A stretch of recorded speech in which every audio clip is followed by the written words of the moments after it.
Time now to talk about the defensive matchups in this play-in series between the Blue Jackets and the Toronto Maple Leafs. It's being brought to you by Huntington. We're for people, for who they are and who they could become. Welcome.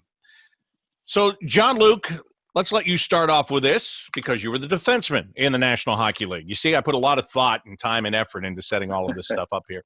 But for the Blue Jackets, it begins and ends with Seth Jones. He's back in the lineup. He's healthy. He's their number one guy. I think he's their number one overall guy. But on defense, there's absolutely no question about that. Just the fact that he's going to be out there gives the Blue Jackets a big edge, right? Big edge. And we talked about it over and over, how much we miss Seth Jones for the limited time he was out for, the league shutdown. This is a guy that brings stability to not only to the team, but to Zach Werenski as well. Zach is comfortable with them. They can go D to D with their eyes closed. They know where they're going to be on the ice at all times. He's extremely good with his stick. So defensively, he breaks up a lot of plays. And the key with him, he not only breaks them, but he creates great transition. As a forward, when you see Seth Jones on the ice, you know he's going to cut the play and get ready to skate up ice because it's going to be around your tape. He can skate well, and he's looked great in that limited camp that the Jackets had so far. It doesn't look like he missed a beat. So that ankle is fully recovered. He got his speed back, got his swagger back. So it's a big plus for the Blue Jackets. Yeah, I like what you said about Seth and Zach Werenski, because as good as Zach was this year, and he was really good, obviously, with 20 goals, without Seth there as that anchor on his pair, you saw him try to do maybe a little bit too much in different games, and now he can go back to just being himself. He can jump up on the rush and feel good about it. So that's going to be key. And Toronto having all of the offense that they have, how great is it, John Luke, to have a shutdown defensive pair? Because at the end of the day, David Savard and Vladislav Gavrikov are going to be out there blocking shots and being in the face of those guys, making it tough on them. Yes.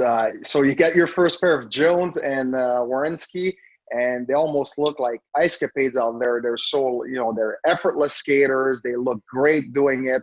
Everything looks easy. And then you get the Gavrikov, Savard line, and these two, a little more hard hat. They like to hit. They like to lay the body. It's not always pretty, but it works well. These guys will do anything to keep the puck out of their net. And the chemistry these two have been able to get throughout the season is incredible. And honestly, probably one of the best shutdown pair of defensemen in the league as well. Jeff, when it gets beyond those two pair, that's where the questions begin for the Blue Jackets. And the biggest question is Ryan Murray, playing or not playing. We saw him in camp. We saw him not playing in camp. Obviously, that's going to be huge for the Blue Jackets because Ryan Murray, when fully healthy, is not a third-pair defenseman. He is more than that. In this case, it looks like he's going to be one. What an incredible asset that is to have that kind of a puck mover. And then who plays alongside him? Marcus Nudavara struggled throughout the year. Dean Kukin was very good and suffered a major injury. He is now back and healthy. That's where the questions reside for the Blue Jackets on defense, is who's going to be on that third pair. And I hope we see a healthy Ryan Murray. He certainly seemed to be upbeat when he was on the ice. And you're right, he missed a few days of practice and the scrimmage. But when he was there, he was certainly effective. He's the best passer from the blue line, getting that first pass out of the zone. Coach Tortorella's talked about that numerous times. The interesting thing for me is, who is Murray if he's healthy? And let's hope he is. Who is he going to be paired with? You mentioned Kukin as well. Certainly a situation. Harrington's been in that spot. But for me, if he wants to go with that left-right combination, I would think that Andrew Peeke would have a shot. Now, Peeke, maybe it's a little bit too rich against the Toronto team, but he certainly held his own when given an opportunity to play, what with all the injuries on the blue line last season. Yeah, and I understand where you're coming from there. I mean, I think Dean Kukin surprised, well, maybe that's not a fair word because they've thought a lot of him within the organization. I think he surprised us when Zach Werenski went out and he got put on the top pair with Seth Jones and they didn't miss a beat and he looked fine there. That was a bit of a big surprise. But also, Jeff, they did have, I should say, Kukin running one of the power play units during the practices. So it seems that's a pretty good indication they expect him to be in this thing. Yeah, he's a sneaky offensive guy. He's got a great shot from the point. We saw evidence of that when he was healthy last season. He also moves the puck effectively up ice. As I said, if you're not going to go with that left-right, and who knows, if Murray is unable to play every game, does Kukin slide over to the left side, and then does that give an opportunity to somebody else on the right side, Peak, Harrington, whomever? Jody, when it comes to – oh, I'm sorry, Jeff, go ahead. No. I was saying there's Clendenning as well that certainly got some playoff experience against Tampa last year. He's on the squad, and he's certainly available and has experience.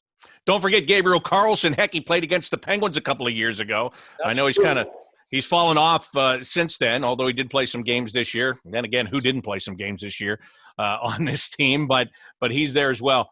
Jody, when it comes to the Toronto Maple Leafs, and Jeff alluded to this earlier, this is where there is some question on their blue line. I don't think there's any question the Blue Jackets have the stronger of the two blue lines. How is this going to factor in this series?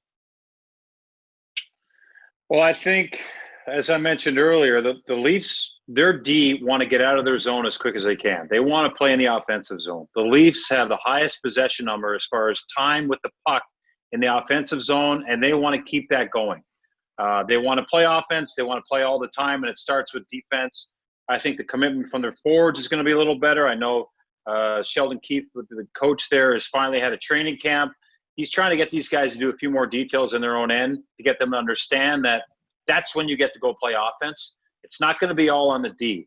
But in saying that, it's going to be a key factor, and it's what the Blue Jackets have to go after on their forecheck. Their identity for the Blue Jackets is the forecheck, and also their engine is the D, meaning they have mobile, smart D-men who get the green light to go whenever they want. Because the system they play, the high forward covers for the D-man, it's automatic, and that allows the D-man to go without hesitation and get the jump on the opposition. So for me, yeah, you can look at the clientele for the Toronto Maple Leafs. You know, they've got Morgan Riley back and healthy. He's a mobile guy who I think has something to prove.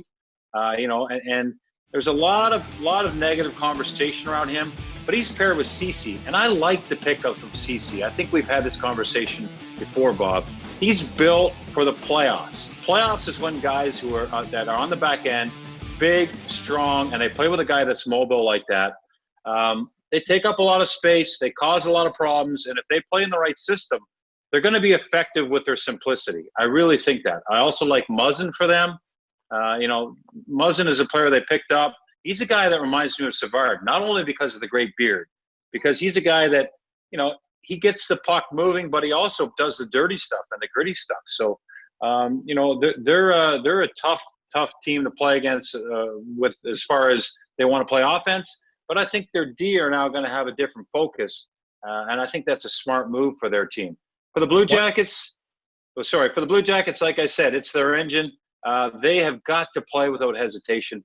I do wonder about Seth Jones a little bit. I know John Luke brought up some great points, and he's 100% right.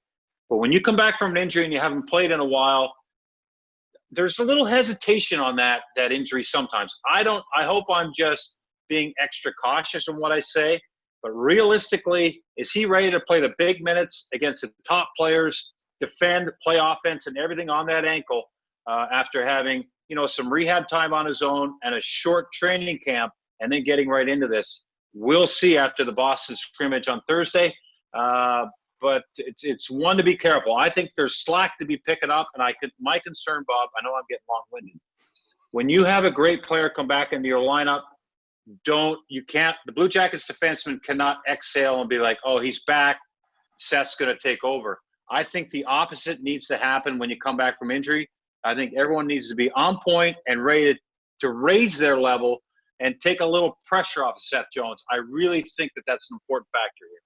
Just to go back to the Leafs for a moment, you mentioned something. Sheldon Keefe had a training camp, and this season has lasted so long, it's very easy to forget that Mike Babcock was the coach of the Toronto Maple Leafs, and Sheldon Keefe came in.